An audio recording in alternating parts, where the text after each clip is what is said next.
تاسو خپې میږي کیږي او د خپو تلین سوځي نو دې زر ټیک کېدو دپاره داسې ورزش زه تاسو ته په خپل کور کې ښیم چې دا ورزش تاسو 15 منټه کوئ نو ستاسو د خپو چې کم سوځېدل دي او کم میږي کېدل دي دا به ډېر زر ټیک شي. د ټولو نه اول تاسو په کرسي یا په بیډ باندې به کښېنئ او د خپې لاندې به یو پیپ کېږدئ او هغه پیپ به تاسو په خپو باندې مږې او رامږې لکه څنګه تاسو ته په ویډیو کې لیدی شي او د دې سره ستاسو د خپو چې کم سیډونه دي په هغې باندې به هم تاسو کوشش کوئ تر 15 منټو پورې او کله چې دا پوره شي نو د هغې نه بعد ستاسو د خپو چې کومې ګوتې دي هغه به تاسو یو ګوته په ځمکه باندې ټچ کولو کوشش کوئ 15 منټه پورې. که چېرې یو نه ټچ کېږي نو د ټولو کوشش کوئ خو بهتره دا ده چې تاسو یو ګوته ټچ کوئ او دوباره واپس وچتوئ او بیا یو ګوته ټچ کوئ او کله چې دا هم پوره شي نو د هغې نه بعد بیا ستاسو د خپو چې کومې پوندې دي هغه به تاسو راوچتوئ او بیا به واپس کېږدئ نو دا به هم تر 15 منټو پورې کوئ او د دې سره چې دا هم کله پوره شي نو بیا به تاسو خپلې د خپو ګوتو راولئ او په ګوتو باندې به د دې مساج کوئ لکه څنګه تاسو ته په دې ویډیو کې لیدی شي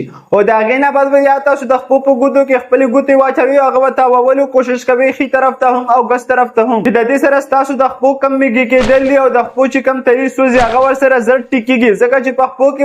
ورکوټي اعصاب دي چې د دې ایکسرسایز او د دې ورزش سره ډېر زر ټیکېږي او د دې سره دویمه خبره دا هم ضروري ده چې په دې ټایم کې کم خوراک ضروري دی او د کم خوراک نه ځان ساتل پکار دي نو په هغې باندې الریډي دغه شان ویډیو جوړه شوې ده چې هغه ویډیو تاسو په ډي آر مستقیم اکاونټ کې هم کتی شي یا په کمنټ کې چې کوم لینک دی په هغې باندې تاسو په پښتو کې کتی شي. شکریه. الله